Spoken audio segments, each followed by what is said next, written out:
Bert! Get him! Yeah! Ron Babe was right.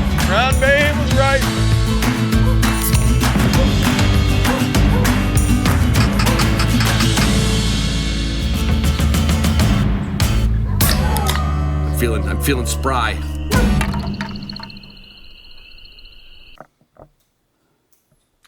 Hey everybody, it's September 14th. Holy shit!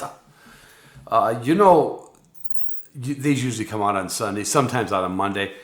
But listen, girls and boys, ladies and gentlemen, moms and dads, I have been on a whirlwind tour since Labor Day. I took off for Sacramento to pick up my four-wheel camper. I stopped in Woodland, and Justin O'Leary put me up for the night, and then it was off and on to Boise, Idaho.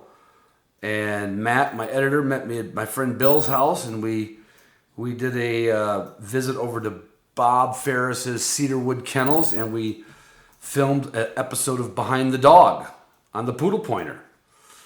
And all of this with miles between miles. I even overrode my common sense, and I said, you know what? Why would I want to go all the way up to 90 into Butte, Montana, when I could cut straight across Wyoming? Well, you cut straight across Wyoming, starting at Yellowstone Park, mister. That added another 3 hours to my drive. That was a mistake. But make no mistakes. My title sponsor, Onyx, Pike Gear, Boss Shot Shells, Walton's, Gunner Kennels, Garmin, W Hunting Supply, Four-Wheel Camper, Mossberg, Purina Pro Plan, Canine Athlete, Gumleaf Boots. Yeah, did you get them yet? Because I'm telling you, don't wait on that. And the Upland Institute, of course, the pride of my work, the pride of my message to the dog world, and it's actually Justin's the trainer. But anyway, I'm so glad the fact that I am part of that, and it's there to help a lot of you get your dogs trained. That's it. I mean, is that simple? I mean, that's it. I don't know what else to tell you. This podcast may or may not be audible. I don't know.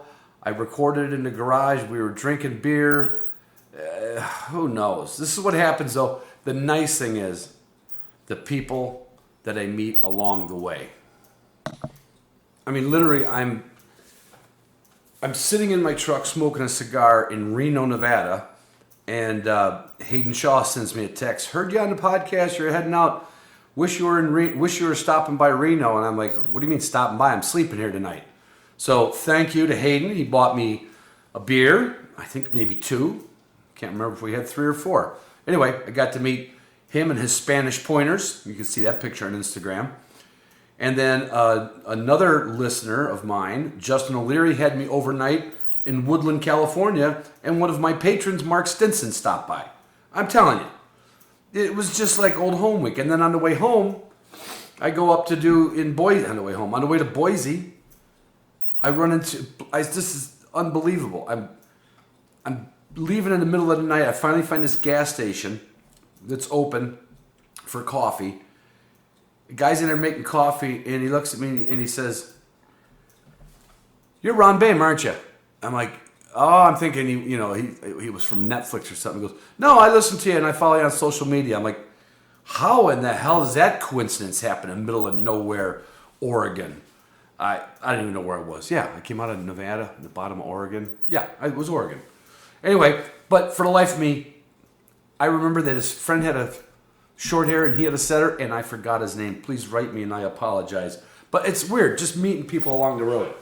My sponsors were all there for me to get me there safe and back.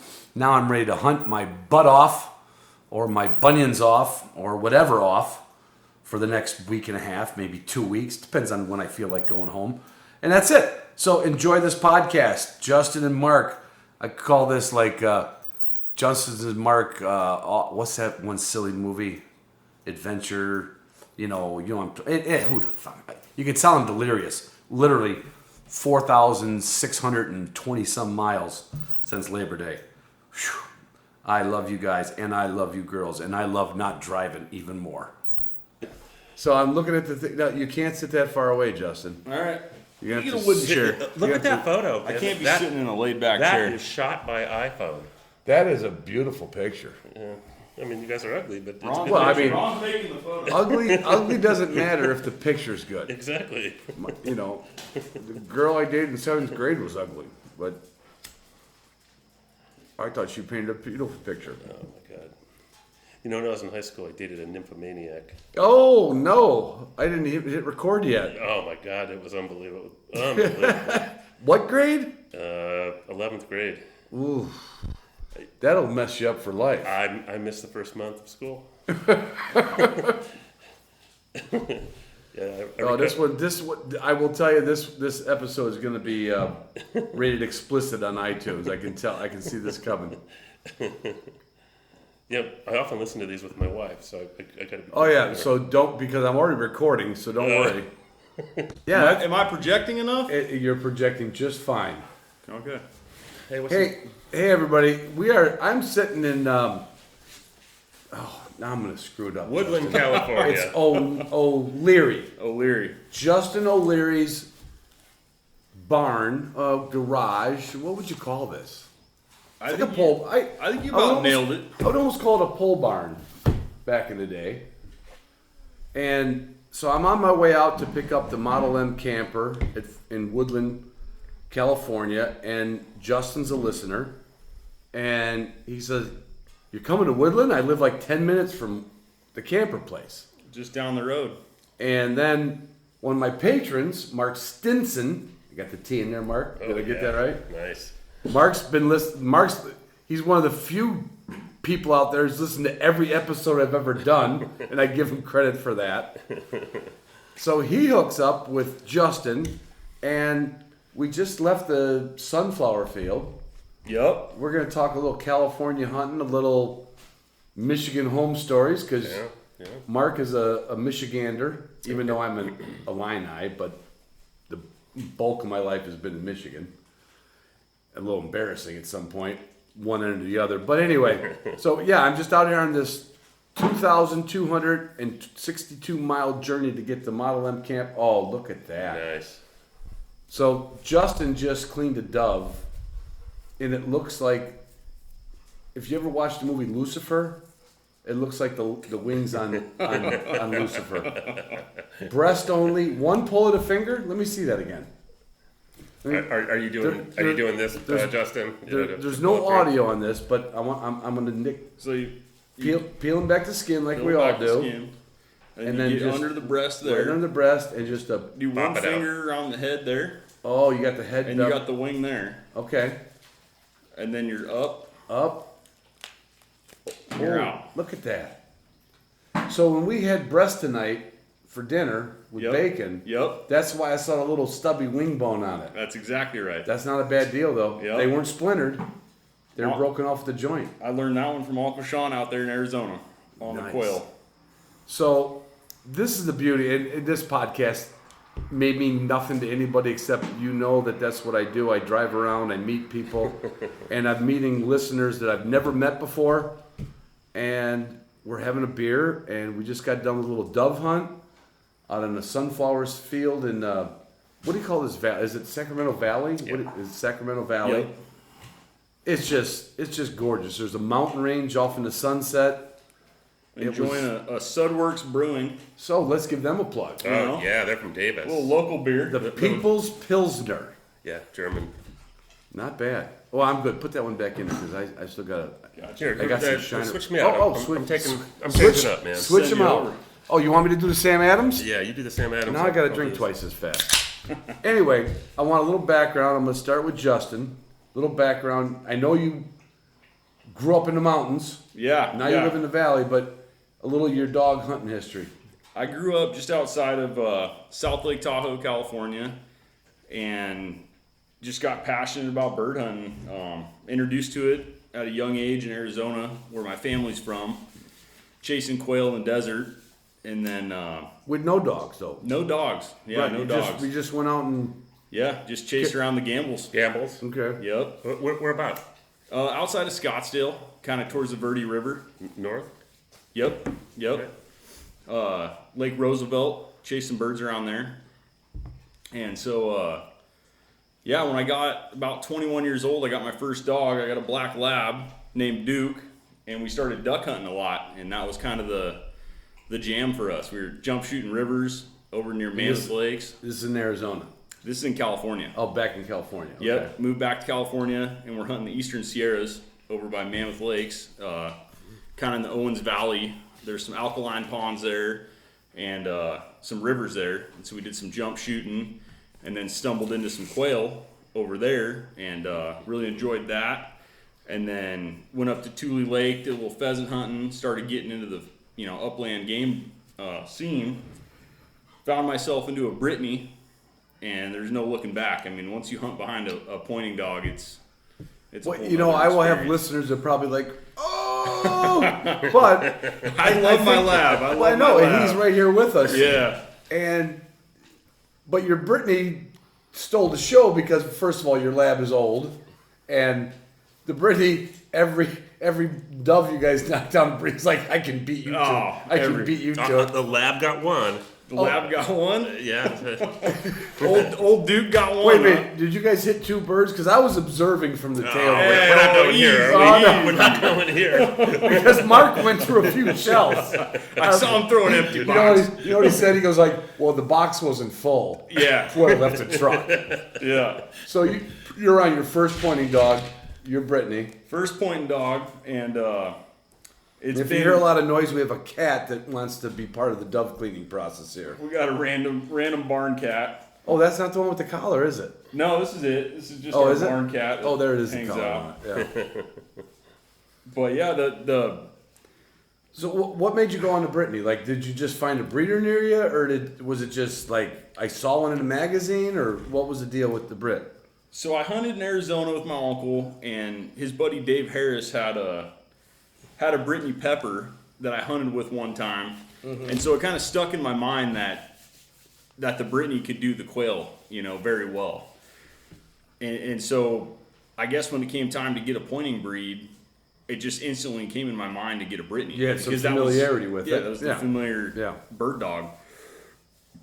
And I just went for the Brittany. We found a decent breeder down there in like kind of Southern California area. Brought him home, and he's just been an amazing pup. 2 years old, kind of coming into his I'm own. going to throw you under the bus here a little bit. Yep. Because you're a listener, and you were asking for some advice. I could use some. And you said to me, he said, I don't know what I'm doing wrong yet. And you showed me your little training yard, Yeah. and you live in an area where you can do a lot of stuff. I mean, you're out. I was shocked when I got here because the last time I drove from the Midwest to California, I was 20 years old. Oh, wow. So 40 years later, Wow. 45 years later, took this drive. So I'd never been to the Sacramento Valley. Right. Came through Sacramento, I'm like, oh, we're in Kansas. I mean, like, it goes from city to flat Kansas, right? It's a beautiful country. But you were asking me about your dog, and it's like, I've been working with a launcher, and I got some Catornix quail, and I'm like, ay. What? And I know, hey, when you start doing this journey, I did the same thing. I mail ordered them, and I found that they didn't fly good. So then what? They don't fly for nothing. Then you bought a launcher. Yep. Catornic quail are meant for You got to food. throw them in the air. They're meant to get for them going. eggs and food. They're not meant for dog training. And you said, well, I've been using this launcher. And then you showed me this video of your dog. Now, he's already had a hunting season behind him. Maybe a year, maybe a hunting season and a half? Hunt and a half, yeah. Yeah. Yep. And you showed me this video on your phone. And the dog's 30, 40 yards away from you, I'm guessing, right? Is that about right? That sounds right. And we're trying to zoom in on his iPhone. You use an iPhone, don't Yep. you? You like all you people. All the cool people do. Oh, I know, and I'm the only holdout. I'm surprised I don't have a flip fucking phone. And you showed me this video, and I'm like, so what's wrong? You're like, well, when I get close, he doesn't hold his point. I said, he's 40 yards away from you. He ain't budging. There's nothing wrong with this dog. You're like, well, it depends on the wind. I'm like, oh, it doesn't. He's just learned that, like, when you get close enough, it's okay. Yeah, as soon as I get He just too hasn't close. had any advanced steadiness work. Right. That is a serviceable pointing dog. I mean, He's that's got what, the instincts, right? that's what most people want. Now, you did tell me early on his points were First but season, that's first season. he was busting birds. Right. I mean, he was just But- running in there excited. and he never got one No. because No. he couldn't hit one. Right. The video you showed me, I'm like going, you don't have, there's nothing wrong with this dog. There's just something wrong with the trainer who thinks the dog pops on a bird because the wind's different. I'm like, oh boy. But you got to trust me. I've been through this for 30 some years, and you have no support team. You're on this on your own. Oh yeah, no, Now, I'm I out mean- here on an island. Now you met Mark, and there's Hastings Island Preserve. What are we doing over there, Mark? Mark's playing some funeral music. Oh no. Jesus H. Christ. Look at, you know where the off button is, buddy? This is what happens. Jesus. Can't work the iPhone. Can you tell we've been drinking? Can you tell?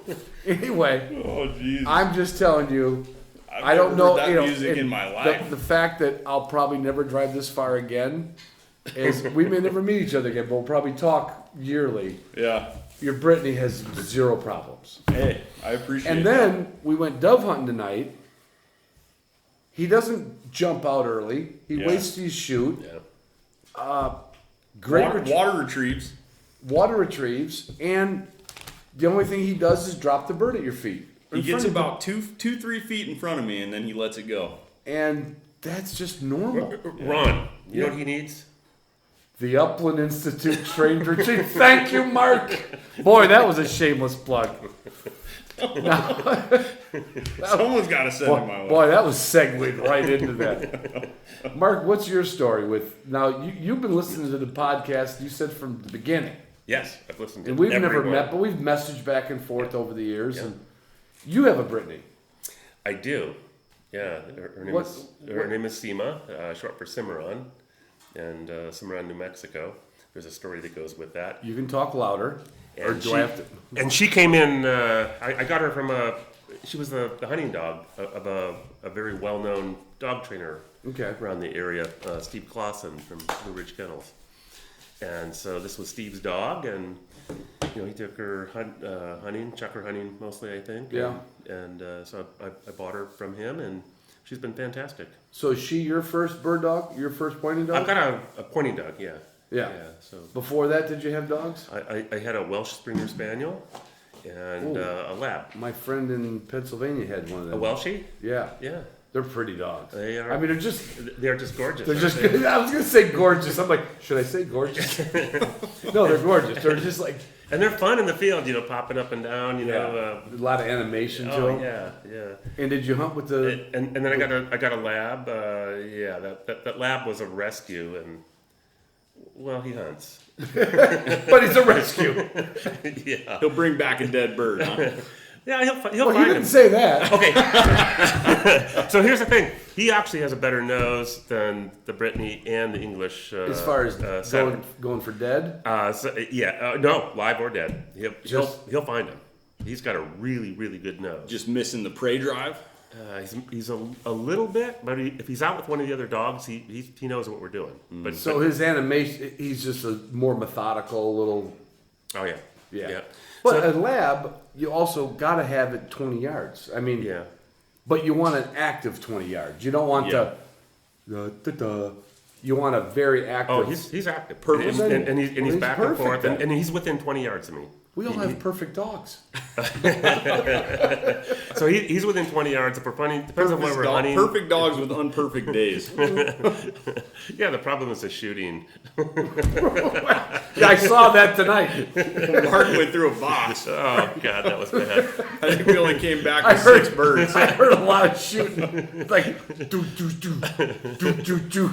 I thought it was like an You want to oil know rig. why, Ron? I'm sitting there thinking, I don't know Because if I that's was close watching. enough. No, because I didn't have Boss shot shells. I keep those for hunting. I don't. Well, Mark's gonna get a discount on the next thing he buys. I'm right. He segues like a son of a bitch. But So I mean, just picture, and this is just me being a little, not what's the word I'm looking for, sentimental.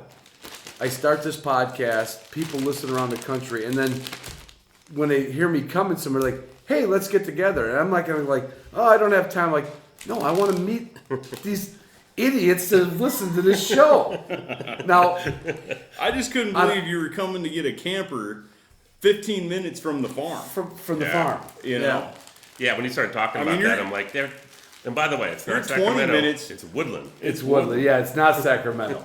This is you're 25 minutes from a quail spot. yeah, You know, when you're buying that camper. and 3 minutes from good dove hunting. That's yeah. right. Actually, probably 0 minutes if you want to sit in your yard. Yeah. But you just put yourself out in a spot that's a little bit better. That's right. You know, there's a little pond out there and stuff. But I mean, this is a place that, like, if we could figure out time travel, it would be a piece of cake to just run back here. And I've always said, I back in the day, and you guys said, or I think you said it, like, well, I don't want to go somewhere without my dog. I'll go somewhere without my dog as long as I go somewhere with friends. Gotcha. And you just have, that's, upland bird hunting is just, I know there's people who solitarily do it and they take it. You know, there's George Birds Evans, and, you know, he waxed poetic about, you know, I just want to be with some buddies at the end of the day and talk about what we did, or how bad we shot, or how it's too bad. It's too bad I didn't have a gun today, because I think I could have helped you guys. I think that's what they always say. I could have helped you really good. But I want to go back to the lab, the Brittany, and Welsh Springer Spaniel. I got an English setter. English setter. She's a young one now. How old? She just turned 3. That's not young. That's prime. Well, but she's immature. She's a little squirrely. And you picked her up as a pup? She was started by Steve Clausen at Blue Ridge Kennels, and that's where she is right now. She's been there a month, and she'll be there for the rest of September until my wife and I head up to Montana to start So the season. you do Montana a lot, right? We have relatively. We have a place up in Montana. Yeah. Okay. So in Southwest Montana. So you'll chase now. When you get up there, pheasants won't be open, or will they be? Pheasants will open the weekend following the one we get up there. Yeah. Okay. So it'll be up there long enough to do that too. Yeah. And the setter, you've had him for 3 years, or had her for 3 years, or 2.5. 2.5.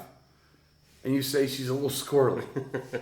Give me the. All right. So give the listener the description of squirrely, because this is what I think is squirrely. The dog, somebody opens the door and the dog runs under the car. Somebody says hello and the dog's like, oh shit! No. So she's the sweetest dog you could imagine. Okay. She's about 32 pounds. She's a small setter. Light frame. Yep. She's out of Skedaddle Setters up in Susanville, in California. Gotcha. And they breed Chucker. Yeah, it's over near Chucker country. Yeah. So you want that light bone, light dog to. Yeah. So I'll put my new Garmin collars on her with my This guy's gold. with my Alpha 200i. Oh my! Really? That I got from W Hunting Supply, which is true. This is all true. Christ, on the intro for this, I won't have to do the 12-minute intro because Mark's got them all covered. And no lie, by the way, they are great. They are. Hook up with those guys. When I said really that, good. Yeah. I said in the podcast, when I met Buddy and Jason, I was like, you guys are mostly hound. He says, yeah, but we got, 10, 20% upland people. They have gotten so many letters from people that, exactly what I said, you call them, you get some service. You can't call Cabela's and get some stooge at the counter. Like, I bought this collar, he's like, is this a necklace? Right. So no, I appreciate that. They appreciate it. But Yeah, and the price is the price is going the to get price. anywhere. Yeah. Right. All right, so my setter is named Lola, and when we go up to our place in Montana, I'll hook her up and let her run a little bit. She will run like 15 miles before she comes back for a drink of water. Sounds like a setter. She is a serious... And a light bone. Yeah, they're like the pointers that they're like camp. They don't need the water. Like It's unbelievable. She is. you could even she's offer her water. She's like, nope. No, she's running, and so her preference would be to work about 1,000 yards out. I've been working her back, quite a bit. Right. Yeah. I would. It's one of those things where is she hunting for her or is she hunting for you? Right. So here's the problem though I'm running into. She'll wait a little bit like your problem. She'll point the birds and then 30 seconds later it's too much. She starts creeping. She Yeah, starts but is it stalking only the when bird. you get close? Generally it's when I'm getting close, but not always. Yeah. So even sometimes at a distance, you're like, ah. Yep. Yeah. So she busts into her. So like, she'll bust it. Yeah, exactly. So she just can't help herself. So you know what I did about that? I called Justin McGrail. This is the fifth segue. Ladies and gentlemen, I'm gonna put these in the freezer. Yeah, I did not know this is gonna go this, but It's true. So I called Justin. I left a message. yeah, He calls me back and talks to me like 30 minutes. He doesn't know who I am. right. Anything. He just knows right. you heard about him, and I want to talk to you. So we talk, and he's like, well, you got this Brittany, and she seems to be doing things right, and Right. blah blah blah. Anyway, so you know what I did after I hung up the phone with Justin? You bought the Upland Institute. I did, and so I started working with her on that, and then I also went out and bought a bird launcher, a DT Systems bird launcher. Yeah. And Which is not a sponsor, but thank God. they should be. They should be. Great tool. Yeah, is that what you have? Yeah. You should talk to them. Yeah. Works very well. Garmin might not be real happy about it, but that's okay. Well, they don't have launchers, do they? Oh yeah, but nobody buys them. I'll have to edit that out. No, actually, I don't think they do now. So I don't know if I they think have. we're okay. That other company has launchers. That other company does. I had Initex back in the day. I used the heck out of Initex way back in the day. But anyway, So I got that and I started working with her on just the things Justin talked about. And, Right. And so range and pattern and check cord and Yep. And so we've almost got her there. And then I travel for work, so I was in India for a while, and my wife's heading back. not Indiana. No, India. India. Yeah. Who would go to India? Mark, you're gonna have to leave the podcast right now. Ron said that's they the last pay me plug. for this. They pay me for this. Okay, then I'm okay with that. So anyway, so she's at the trainers at Steve Clausen's Blue Ridge Kennels, and he's working- reporting that she's making a lot of progress. And it's mature. Although he took my bird launcher. Well, he wanted something that she was familiar with. He's like, well, if he wants to use a bird launcher. But so you're I don't want to say relatively new, but this is the third dog, the setter, The fourth dog. fourth dog, Well, fifth dog. fifth dog. Okay, but it's kind of like a progression. You get into this, you have fun, then you see somebody else doing something, or you watch something on YouTube. You're like, oh, I guess I'm not there yet. Yeah. I guess I gotta do, and I'm not talking about the hunt test training. That's a whole other thing. That's fun, but it also, when you train for hunt test, you're training for obedience, which all these dogs need. Like, so your little setter you're talking about, I'm not saying she doesn't have obedience, but she's got more drive than she has natural cooperation. So she's like, her run is like, wee. It's so much fun for her. Exactly. But then when she gets into a bird scent, it's like, oops, sorry, my bad. You know? I'll take a dog that's with it. prey drive over no prey drive and obedience, though. Because you can train the Well, obedience. see, now you said no prey drive. I'll take a half prey drive. Half prey drive. I'll take it. When I went to Okay, the wait, I've got a lab for you, Ron. Okay, put it in the truck. I'll take it home. the transition from Duke the lab to Yeah. Barley, my Brittany, the biggest difference, other than the pointing versus the flushing, is just the sheer prey drive and the nonstop desire to find that next bird. Tonight, we're sitting on the Sunflower Road. I call it the Sunflower Road out there. Right. The section line, probably. Yep. And so you guys put the guns away. We're sitting on the tailgate. We're drinking a beer. And your Brittany was sitting on the road of course, now I'm going a little bit with the lab is old, but the lab is a specialist. It's a marking specialist, Yep. retrieving specialist. It doesn't necessarily mean it's like bird crazy. It's just like, if my job is to do this, I'll do this, and they do it good. And I keep wanting to say Barney. Barley. Yeah. Like Names the of dog wheat, barley. Growing on the farm. And beer. Beer. That's right. And I'm watching Barley sitting on the road about 20 feet from us, just sitting there like a lab in a duck blind. And there's always a few residual doves flying across the top of the sunflowers, right? And he's just sitting there. And he's not out chasing looking. He's just sitting. You're sitting there talking to us. And I saw a dove come out of the field and land on the road for grit. And he went for it. And then, of course, the dove flew away and he came back. That's the kind of desire you're talking about. Like, right. Your average, like, specialist flushing dog, whether it's a Springer, a Cocker, Labrador, it's a different thing. It is. He didn't want the game over tonight. No. And he's like, you guys can talk all you want. I'm watching the sky. There's no quitting them. You know? And I didn't hear a gunshot, but that might be a bird I hit. He went for that bird like you shot it. No, yeah. But he did a good job. He really did a good job. I mean, we'll go, if you're mountain quail hunting and you get, 4 or 5 miles into the backcountry, my lab is pretty gassed and will stay right next to you. And yeah, and Brittany, no one's going to suggest a lab is a mountain dog. Right. Right. But the Brittany strives in that environment. You get there, you're sitting there, you're ready to, take a load off, drink some water, and the Brittany is still looking, still searching, still smelling, still doing circles. Yeah. Like the whole time. I'll stay here, but can we get going? Right. Can we leave? Right. And it produces more birds. Yeah. Oh, for sure. If for no other fact of it keeps you moving. It prevents you from being dormant. It keeps you from being complacent with this is far enough. It's, but you can go further. I want to go back to your lab. What's the lab? I forgot the lab. Duke. Named after John Wayne. Of course, Yeah. I should know that. My The Duke.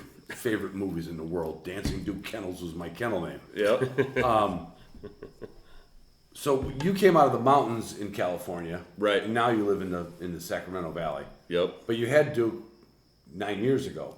Up in the mountains. Did you try to do some quail mountain grouse stuff? We did, yeah. with Duke? We shot blue grouse together, and we got into quail. But it was more just he was there more as a retriever, Right. I mean, he wasn't finding them, searching them out. And I think that's very typical. Yeah. I mean, there are some labs. Great companion. I mean, fantastic hiking companion.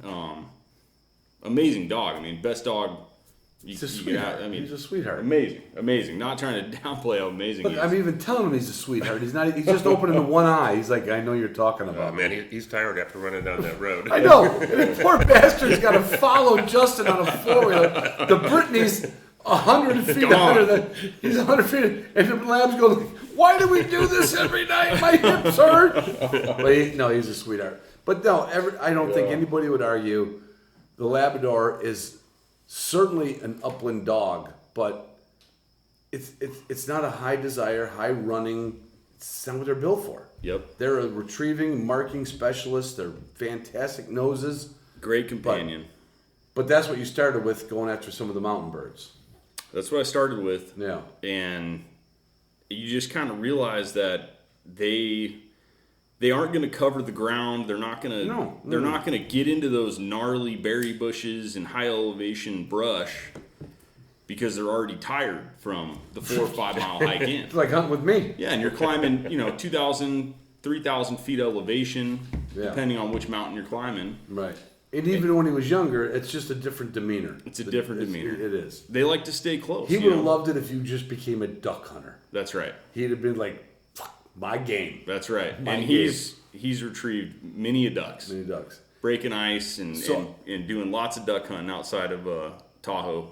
I want to get into when Justin wrote me. He says, "Have you ever interviewed anybody that hunts mountain quail in California?" I'm like, "No." I mean, I probably have, but I don't remember one. And you said, "Well, you hit out these mountains here, and you're basically you got the whole state to yourself. Yeah. I mean, it's an exaggeration, but there's days you hunt and you don't see another person. I've been actively hunting mountain quail, I would say, for 6 years, and I've never ran into another hunter. Like you didn't stop somewhere and say like, I'll see deer hunters that are out there, but Yeah. I'll never see somebody that's actively chasing. is it elk too or just deer here? Just deer here. I don't know. No, we don't have any elk. here. Well, I mean, there are elk, but it's kind of special. Not where the mountain quail are, though. Right. Yeah. That would just be mule. You know, are you or hunting mule mountain quail down south there? So I'm chasing mountain quail outside of Tahoe. Okay, all right, that's different. Yeah. Because you have had somebody on, Matty Rawlinson. The highway. Yeah. Hunts 57. mountain quail down by the Bishop area. Yeah. Right. No, this is more like, Highway 50, and then you push south from there. 395 would be a border, but there's mountains that kind of range in through there. Yeah. Now, Mark, how long have you been in California? I got here in 1984. Okay, because you come from Michigan, Yep. which I can't call my home state, but I can call my favorite state because I've been there going on 37 years. But you got here in 84. What brought you out here in 84? Military. So I grew up in Michigan. Yep. My next door neighbor, Jerry Madison, introduced me to hunting. Yeah. Started chasing ruffed grouse and woodcock and Probably sometimes pheasant too. I still remember the dates. I mean, I haven't been back, but September 15th is opening day for ruffed grouse. In October 20th. Yeah. Yeah, it was for pheasants. And I was told. Now, how old are you? I mean, you're not my age, but I'm a couple years younger than Are you. you 62ish? 61. All right, and I'm 65. I'm sitting with a couple young bucks.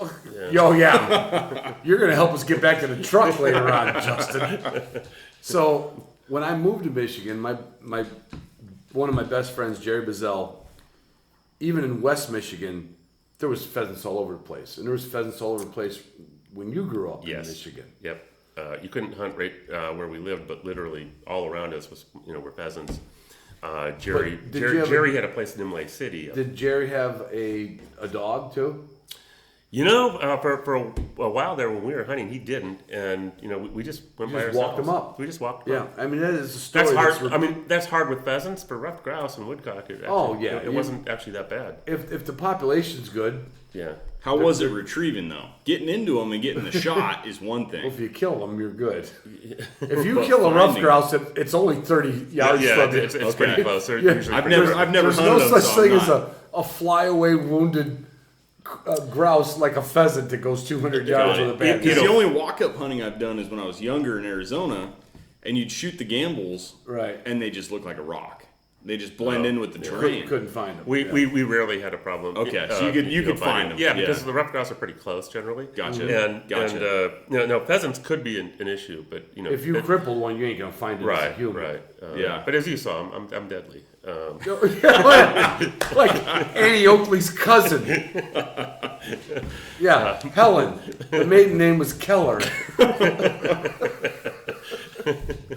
So I grew up there. Ended up, he was my next door neighbor. Ended up marrying his daughter, Kitty, and Son of a good. You married your mentor's daughter. yes. Oh, I don't know. Do we have to edit that out? Is that okay? It's okay. It's okay. So she, she just grew up with this. So her dad was the hunter. Yeah. Sounds like And- you and your father-in-law get along great. We do, and then so she goes with me everywhere. She That's awesome. We go to South Dakota, North Dakota, Montana, wherever we go Chase birds. to chase birds, and she goes with me. Yeah, And you're excited does- to see she- that setter work this year. yeah. She doesn't hunt, but she goes with me. Yeah. That's not a bad life. That's not. So not As long as the 5-gallon bucket comes along. Oh, are we going to talk about that? I don't know for sure, but we could. Okay, let's be honest. Going boom boom in the woods or the fields can be inconvenient. It usually happens in waders, which we talked about earlier. You're up too early. You're off your schedule. Right. My schedule is 6 o'clock, some coffee, like ooh, Yeah. and then you go freaking duck hunting at 3 a.m. It's not right. And It's you're not right. inside. That's why good upland hunters shouldn't be duck hunters. Yeah, you shouldn't. It's That's not it. right. That's Right. it. Because you're asking for failure at some point. But they have solutions for this that you can buy fairly cheaply. Like a Modium AD? No, like a 5-gallon bucket with a toilet seat on it. My buddy Jerry Bazell, he later on in life, we took kind of like that trailer that you're having built. The cargo trailer that's turned into a camper trailer. NZ Campers. NZ Camper, give him a shout out. Yeah. So I had a cargo trailer from work. Actually, it was my friend Bill McPhail. He gave me his cargo trailer, and then I used it for work a little bit. But in construction, cargo trailers with ramps aren't handy. Yeah. Rolling big stuff up there. Anyway, Jerry got it for me. We built a couple of bunk beds off the side, those little like Murphy bunk beds. Yeah. And then he took it on a trip with his wife, Barb. And I remember coming back, I said, I'm going to grab it. I got to go to the UP and I'm going to go.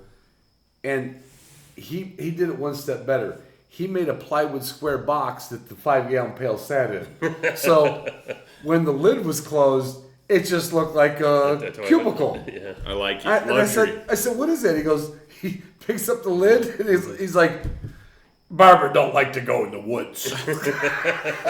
Yeah, neither does Kitty. Little honey pot going. Yeah. So there's nothing wrong with a good thing to sit on. I don't disagree with that. Yeah, so that's what we do. We pull a 16-foot cargo trailer, enclosed cargo trailer. Yeah. Dog kennels, beds. Yeah. The whole 9 yards. Yeah. I like the sound of that. When Justin wrote me and talked about California quail, mountain quail, I shouldn't say quail, because there's a different. Well, places. I think it's a. See, I don't even know enough to say is one different than the other. Oh yeah. So California, in my mind, is very unique in the sense you can shoot mountain quail at 9,000 feet. Mm-hmm. I've seen valley quail or California quail, depending on where you're from, you call it either way. Yep. I've seen them at 7,000 feet. And then you can shoot them all the way down. You can hunt birds and find them all the way down to the ocean at 0. They live from 0 to 9,500 feet. And I don't know how many states there are that have quail. That would be the valley quail. So valley quail are going to be, I've never seen one above 7,500 feet. That's probably the highest I've ever seen a valley quail. But then the mountain quail could be above that. I've seen mountain quail as high as 9,500, and I've seen mountain quail down to 5,000. So the mountain quail are often at higher elevations than even chukar. They are. Really? Yeah. Yeah. See, I don't know anything about that stuff. Yeah. So they're up there. They're probably we're not going to get into biology, but probably they're a bigger bird too. They're a thicker, bigger, hardier. Well, they're the bird. biggest quail. That's in right. North America. That's right. I do know that. They're gorgeous birds. Yeah, just fantastic. When you find them, it's just like you feel like you just struck gold. I mean, it's just amazing. I think that's the hardest quail to get if you're going for all 6 species. Right. That's it. Well, Mountain quail's the hardest. Tyler listens to this. You guys listen to Tyler's podcast. I've listened to every one of Tyler's podcasts. And mine, and probably Nick's, and everybody. And Nick's. And I remember he stopped on his way back from Alaska. That's right. And he's like, this is stupid. It was so, even if you could find the birds, you couldn't get a shot. Well, that's where he was, right? He That's was just in the area. Oregon. He was in the coastal range in Oregon. Right. See, in California, doesn't get the amount of rain that Oregon and Washington and places get, so it's going to be a thinner ground cloth. You're going to have more shooting lanes and availabilities. It's just and same hunting, bird, a better place to hunt it. I think so. Yeah. I mean, I can't say that I've hunted Oregon, so I can't vouch for that. But so I've seen some videos on this, and I haven't hunted it either. But it's basically like ruffed grouse hunting, kind of really thick cover at a 45-degree angle. Yeah, right. But Which you is find not like rough grouse hunting, other than the trees. Exactly. Right. Where I find mountain quail the most abundant is in the meadows. It's where you get up to that elevation, and then you find those high elevation meadows. Yeah.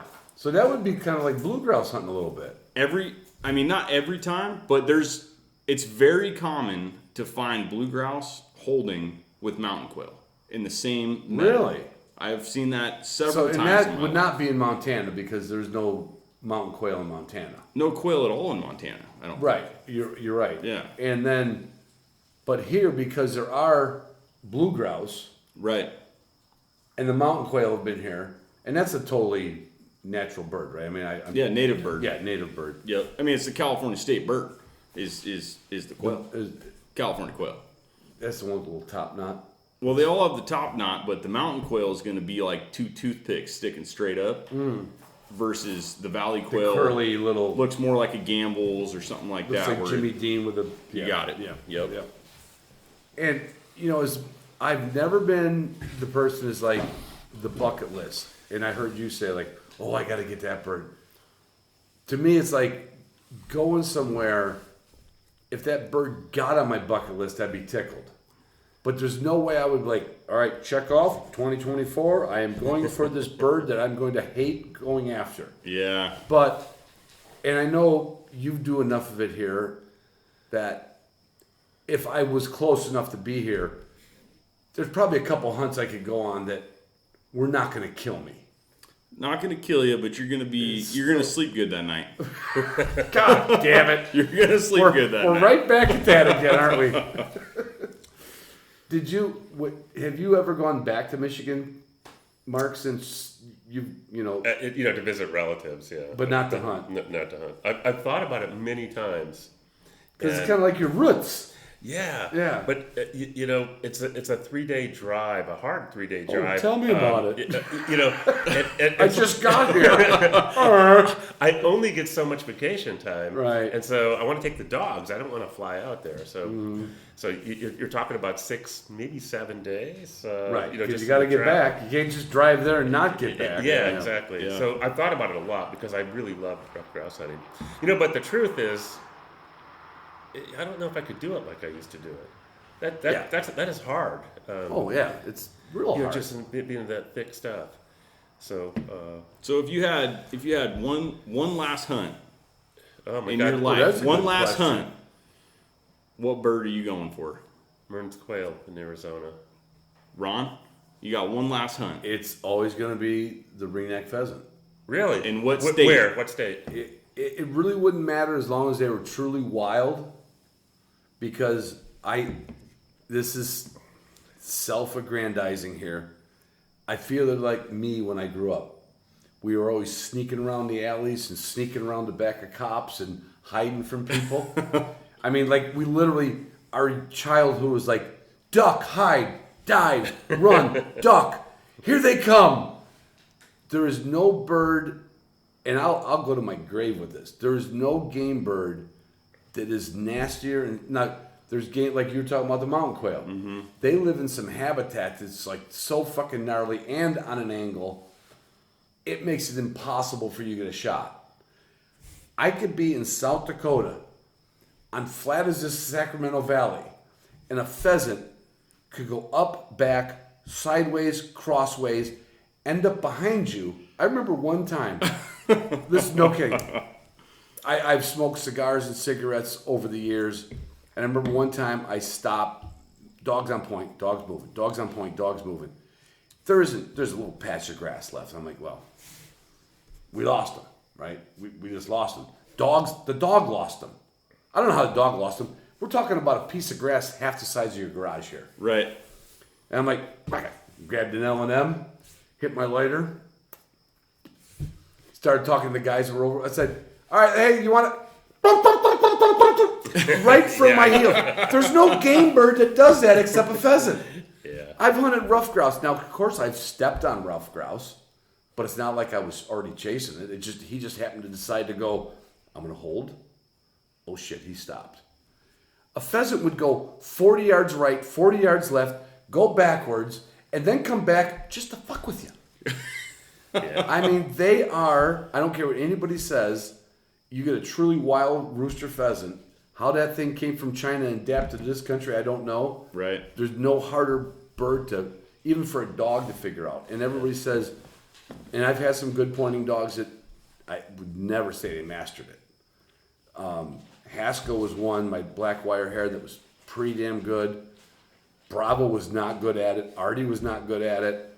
Zygon, my black wire hair son, he got pretty good at it. But the good ones, they know these things run, and they know they're going to screw with you. And the good ones I remember Larry Brown used to write a lot of articles in Gundog and a few other magazines.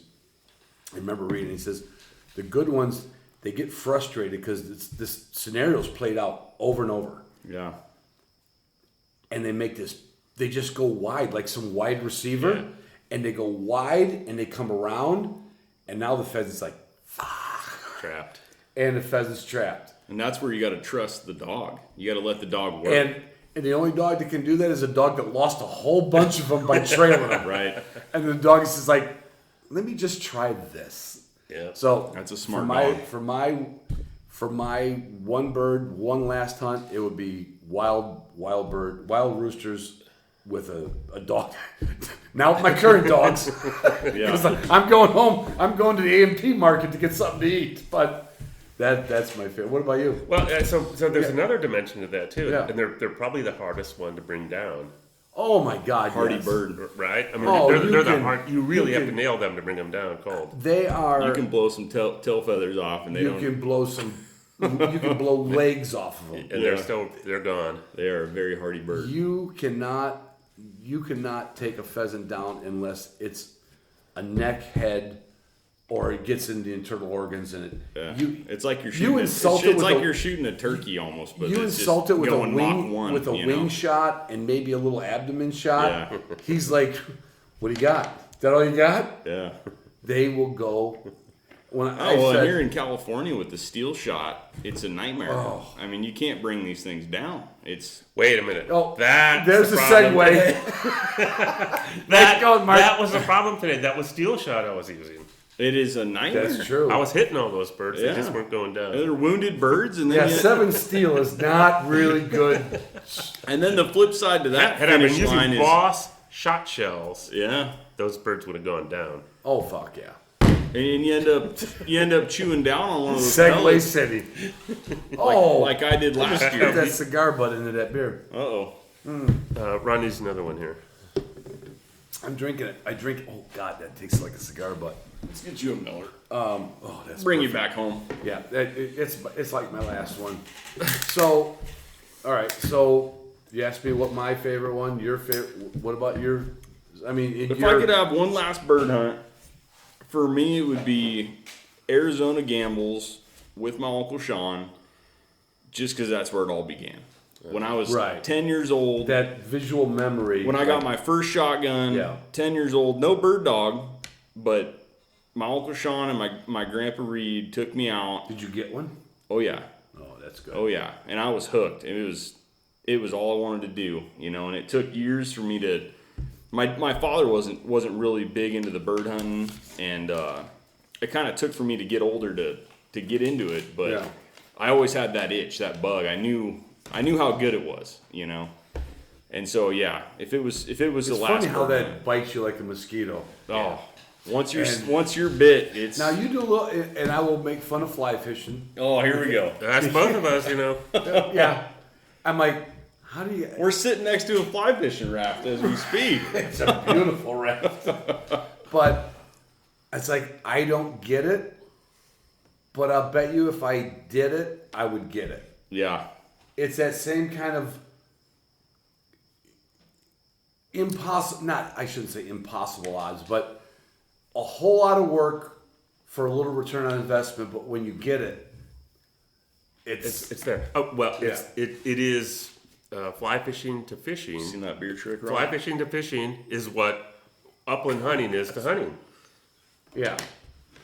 When you get it, you're like, Yeah, I mean worth every day I spent. I'm a little surprised, Ron, that you didn't pick Himalayan snowcock. This is what as your happens. last This never. is what happens when you drink too many beers.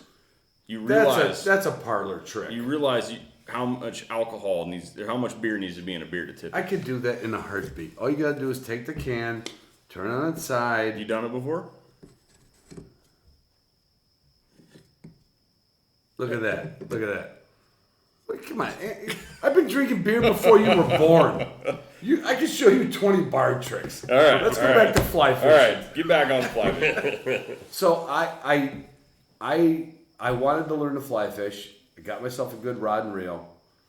And it's actually Danny Ranella. They lived on the lake. Danny, Steve, and Matt. And Danny was going to teach me that 10-2 and. Yep. And I'm working it. I'm not an uncoordinated idiot, but I'm a little uncoordinated. When I took this back cast, that leader string, we had no fly on it. Just trying to get practicing the technique. And it snapped me right in the eye before I wore glasses, and I went down like somebody took their finger and snapped you in the eyeball. I'm like, this is the stupidest sport I've ever done. Oh shit! But I also. And Steve's not a fly fisherman, right? I mean, he knows how, but no, he's not. He's not a fan of it. But the guy that I watched that gives me that one hope, like someday maybe I'll do it again.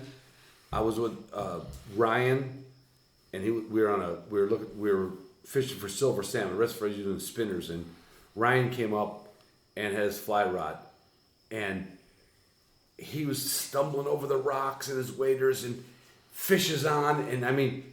He was killing himself to keep this fish on the line. He was like stumbling, falling on his hip, back up again. And he's on bold. I'm like, you're going to get hurt. And he didn't hear anything we said. He just kept that rod up and just kept. I was like, that looked pretty cool. Right. That looked pretty cool. And then when you see so it. You've seen it, yeah. I've seen it enough to where I'm like, boy, that might be pretty cool. Because, as wing shooters, there's a whole other aspect to this, the dogs, the traveling. Then you got to be kind of proficient at hitting something.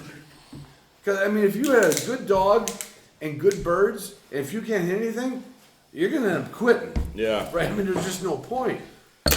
So those guys that can work that fly rod and then watch that strike, to me is like the guy who sees that bird up, doesn't overreact, like doesn't yank the lure too quick, and then they just like, boom.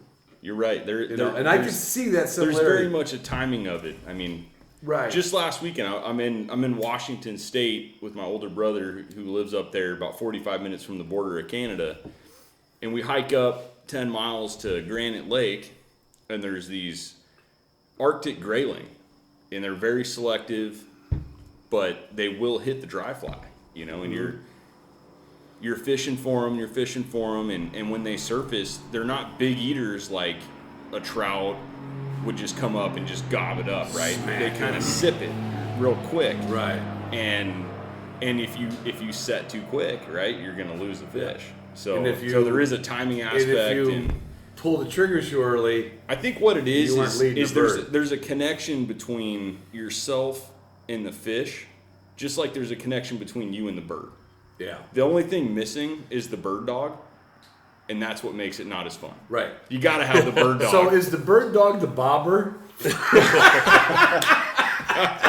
A strike indicator, as you guys would call it? For me, I love fishing, but it doesn't even touch upland bird. It's not there. There's a question. It's not there. So you guys are both avid fishermen. It just when I'm not hunting.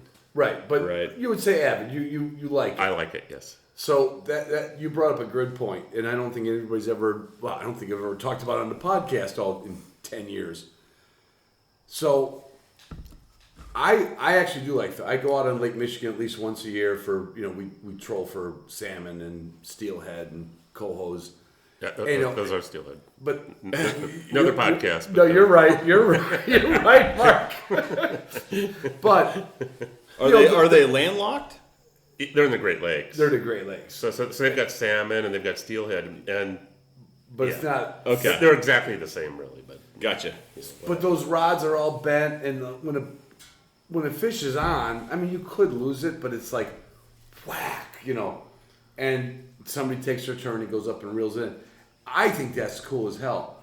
But growing up in Illinois, we used to just go out to the forest preserves, and the only thing we'd catch mostly was bullheads. But, some bluegills and stuff, and bobber fished. Yeah. And I can tell you that I don't want to sit in the tree stand. We were talking about sitting in the tree stands earlier, right? Right. I can sit on the bank and watch that bobber.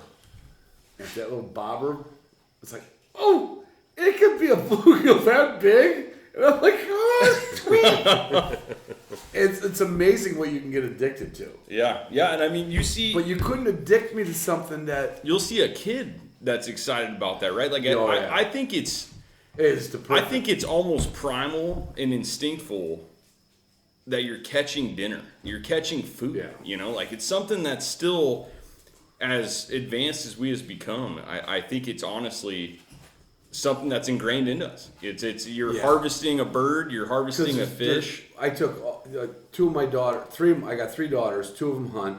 All 3 of them fished when they were little. Yeah. And not one of them didn't get excited when that bobber went down. Just light up. Yeah. And like the picture the first time the bobber goes on, they don't even know what they're doing. You're baiting the hook, you're throwing it, it's like, watch your bobber.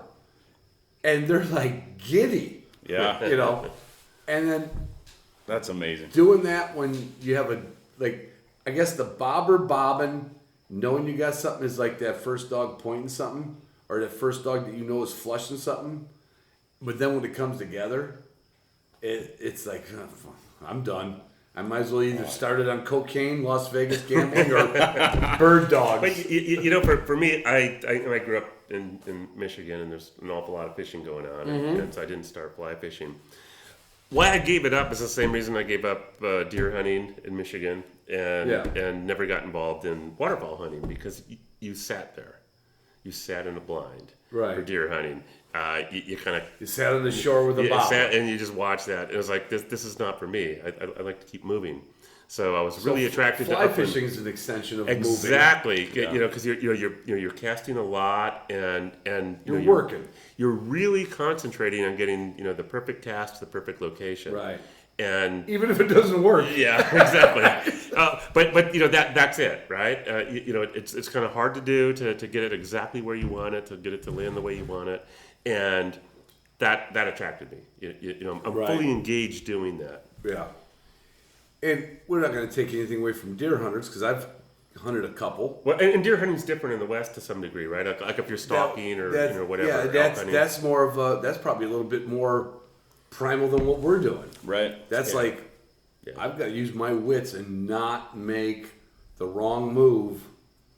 Where on the riverbank, you don't want to stand there and have a party and stomp your feet in the water, but you could lay that fly out and that fish don't know you're there. That's a little stalking. Right. You know? And the same way with bird hunting.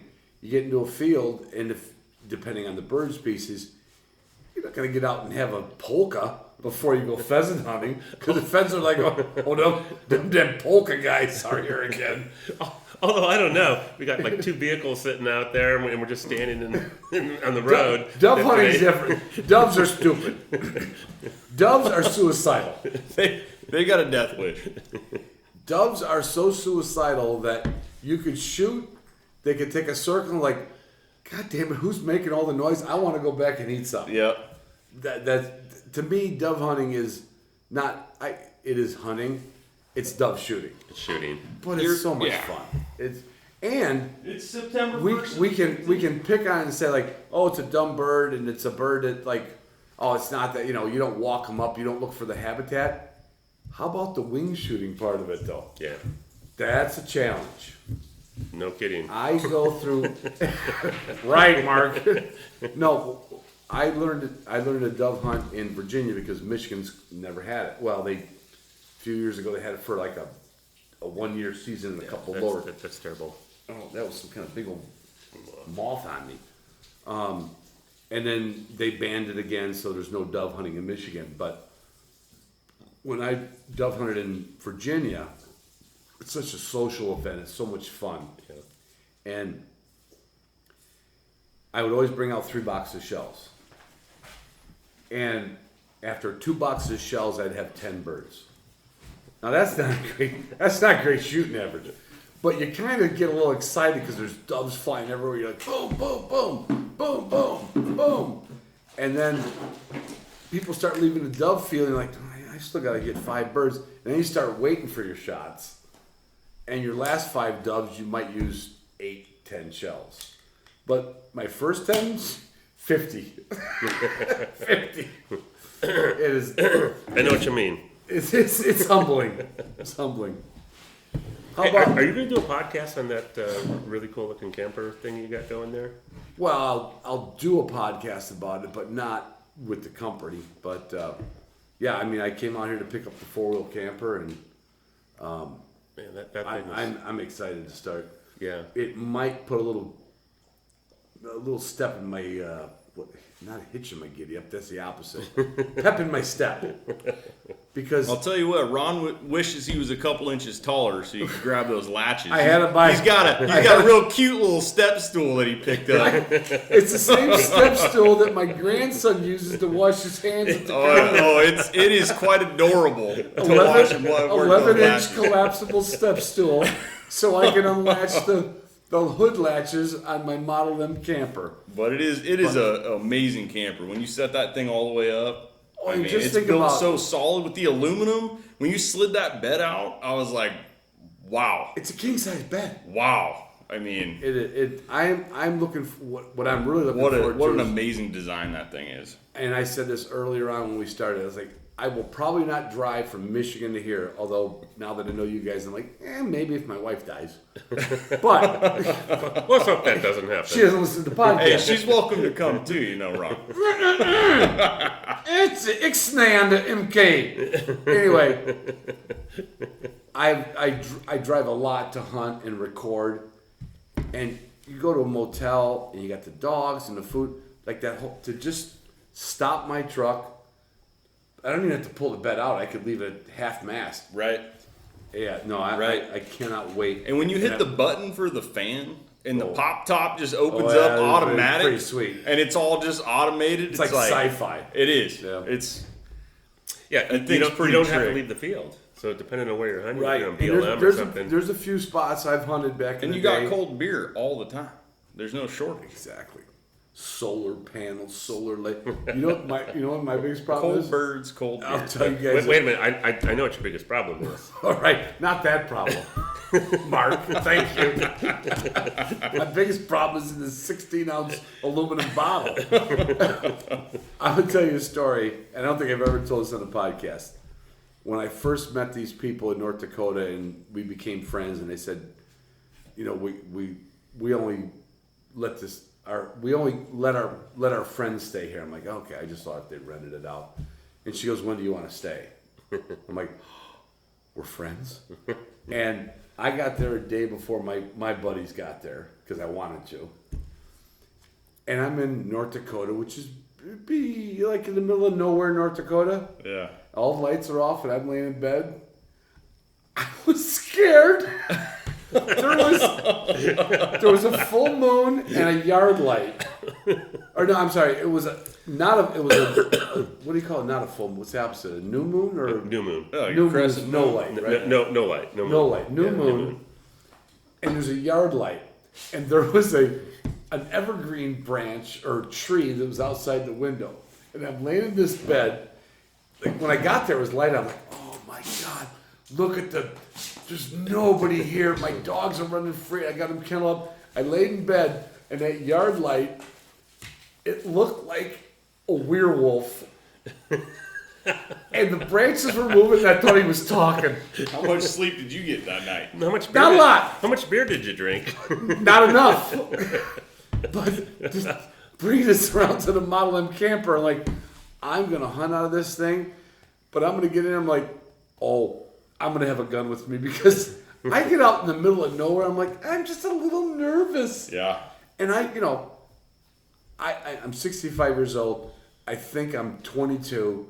I'll fight like I'm 33. But you get out there in the middle of quiet. Like you guys do that in Montana, right? Just dead. You're Dead quiet. net. And you hear something like, But we have a gun. thank you. I have a gun and Kitty has a gun. And nobody's gotten shot yet. Nobody's gotten shot, but we That have guns. camper just looks like such a comfortable spot to just get ready to hunt. I mean, you're sitting there, you're Well, like, that's- it doesn't matter if it's cold, if it's raining, you got a dry But place, it's missing one then thing. you can comfortably. A beer Put your boots distributor on. to deliver the beer? No, you got that in there. When we get the beer out of there, it's missing a bathroom. Oh no, I got a porta potty. Oh, I didn't see that. Oh yeah, it's up in the corner. 5-gallon bucket? No, an actual chemical porta potty. Oh, Yeah. okay. No, we're not going to have those. You're good. We're not going to have waiter surprises. There's nothing worse than waiter surprises. Look at this, Brittany. This dog is a lap dog. You know, baby. Justin, I just realized I have a lab. I've got 3 hunting dogs right now: a lab, a Brittany, and an English setter. You have a lab, a Brittany.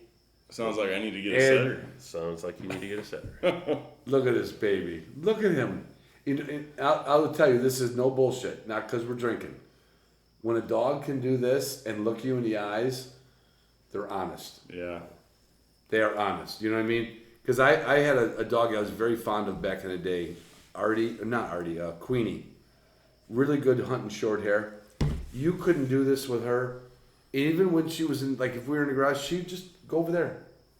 She's a good dog, hunted good, but never looked you in the eyes. And this one's looking at you like, What's up, Dad? now it could be because he's waiting to go in. He's like, mom's got peanut butter in a Kong. You know, my Brittany's the same, Ron. Mine will do. She'll roll over just like that. Isn't that a good feeling? So No, I've fallen. we'll in have love, to, I've fallen Justin. in love with Let's the start looking Britneys. for a Brittany breeder for Ron. Yeah. I would take that one with me right now. I'm not parting with Barley. You're not That parting with ain't Barley. happening. Barley, Mama wouldn't be too happy with that one. but Barley, yeah, he's got a very. He's just got a great temper. I've judged so many dogs for 25 years. I have a certain thing, like, I want this dog to make it. Even if I'm a stranger, I want to look contact. Now, when I pulled up here, I dropped the tailgate and I had the camper on top, right? Yeah. And Vivi won't jump up there unless I tell her not to. What a cute dog she is, though. And I said, Barley, I tapped the tailgate. Barley got up in that camper, walked around like he owned it, and sat by me. Yep. I'm like, that's a good dog. I didn't see her. Is she the new cocker? Yeah. Yeah. I let her out when you guys were out in the dove field just to go out and pee and I didn't poop. see her. Yeah. Yeah. We got to introduce her to But Eleanor tomorrow. he's a sweetie. Yeah, he's a good boy. Shouldn't call boy Are you dogs spending the sweet. night here? Apparently. Because Oh, you better not drive. I was going to hope the invite still stayed, or I could sleep in the Model M camper, No. 4-wheel drive camper. We got plenty of room, Ron. You're good. So all in all, Northern California, and we would call Northern Sacramento and up, or is it even a little I'd say it's a little lower than that, but lower and up from there? yeah. Santa Yeah. Cruz and up? I don't ever That's go coastal. past Sacramento, so Okay. for me this is it. But for other people, From here maybe. up, yeah, I guess it's hard to this say. is Northern California. it's just a lot of opportunity here. Like, If you're the way willing to you get out talked about it, there, I was like, boy, if I had to move. yeah. I Okay, mean, so if what can you hunt here? So there are pheasants. yeah, if you're willing to go north, there's pheasants, and we also have pheasants in the Sac Valley. I mean, there's plenty of pheasants to be had here. Most of those here are on private property, though, right? But that's a refuges. That's a Yeah, problem. Or refugees. Yeah, I mean, you got- YOLO's the best. But they're still state, here. I think. They're isn't So it? it's funny that say YOLO is the best in the state. It didn't used to be, but it hunts good now. But you've got Sacramento, Delavan, all these wildlife refuges. You know, they hold birds. And then up north somewhere, there's a lot of We pheasants. won't name any names, Yeah. but if you're willing to But go you north, named it earlier, and yeah, I That think there one. too. the three of us know the name. But So there's pheasants. There's mountain quail, you got chukar, blue grouse, city grouse. blue grouse, duskies. Yep. Although there's probably sooties somewhere on the coastal range. I don't know if they're up there by Mendocino or not. Valley quail or California quail, depending on how you say it. No. You got mountain quail, dove, and then you get into all the What about migratory waterfowl? birds, right? Yeah, waterfall's insane. You were telling me this morning, like, Oh, Sacramento Valley that is. mountain range I'm looking at is Yeah. nothing but rice fields and I'm sure waterfowl. you could probably look up podcast after podcast about waterfowl hunting in the Sac Valley and Yeah. the Butte Sink and The and all that Pacific kind of Flyway stuff. here. But for me, it's I'm an upland hunter. Yeah. I did the waterfowl and I enjoy it, but the upland hunting is more rewarding and the birds taste better. At the end of the day, when you're Yeah. throwing meat on the barbecue, I'd rather You take gotta be a little more careful 6 with quail. Duck, yeah. I'll take 6 I'd agree quail with you. over a couple of mallards. I want to any be the day guy of who the says, week. no, duck's great. No, it's not great.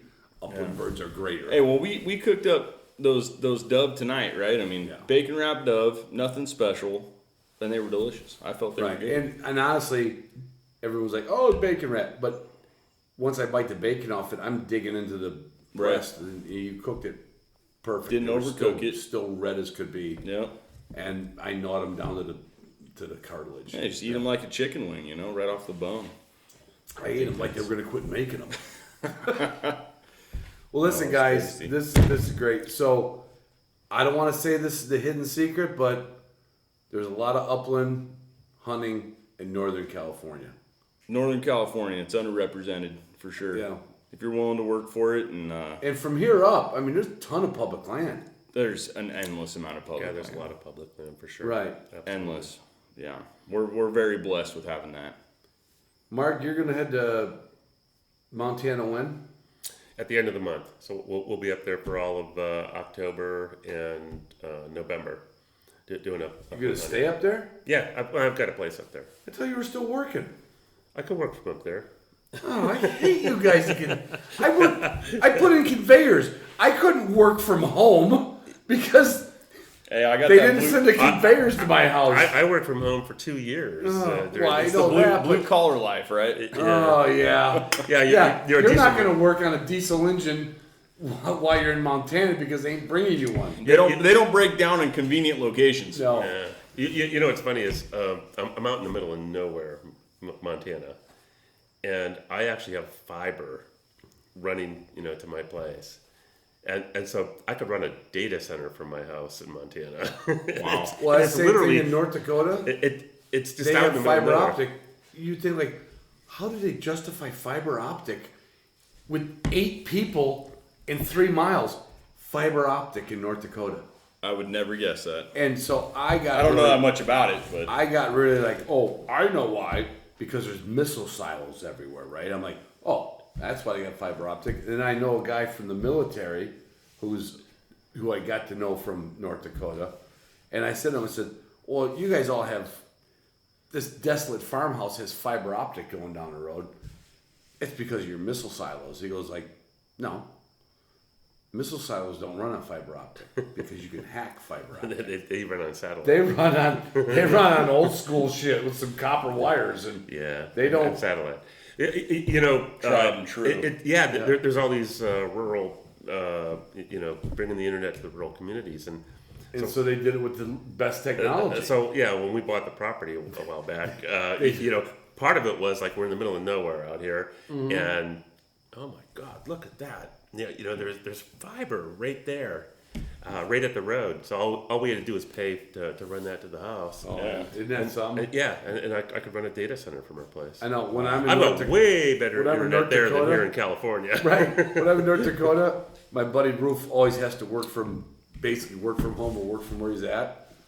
And then he found out that the house we had in North Dakota, he's like, because he was going to run back to Tyler's, because Tyler had fiber optic, and he found like he's like, this house has not fiber optic also. It's like every house in North Dakota has fiber optic. I'm like, you gotta be. I had copper phone lines. If somebody would send me something to download, I'm like, all right, I'll look at that in the morning. All right, everybody, we're gonna hit this. Oh, yeah, we're not doing bad. Hour and 13, that wasn't bad. So, Justin, Mark, thanks for Thank you. Yeah, thank you, listening. Ron. Thanks for thanks for showing stopping me by at the night. farm. Sunset over the what's that mountain range out there that I was looking at? Oh, dude. This way we just say the coastal range. Yeah, there's the coastal range looking out towards That Napa way Valley. is the Sierras. And that way is just the coastal range. Yep. Yeah. This is gorgeous. If I had to live in another place, I might consider it. Not bad living, guys. Appreciate it, Ron. You knocked it out of the park. Love you guys, love you girls more.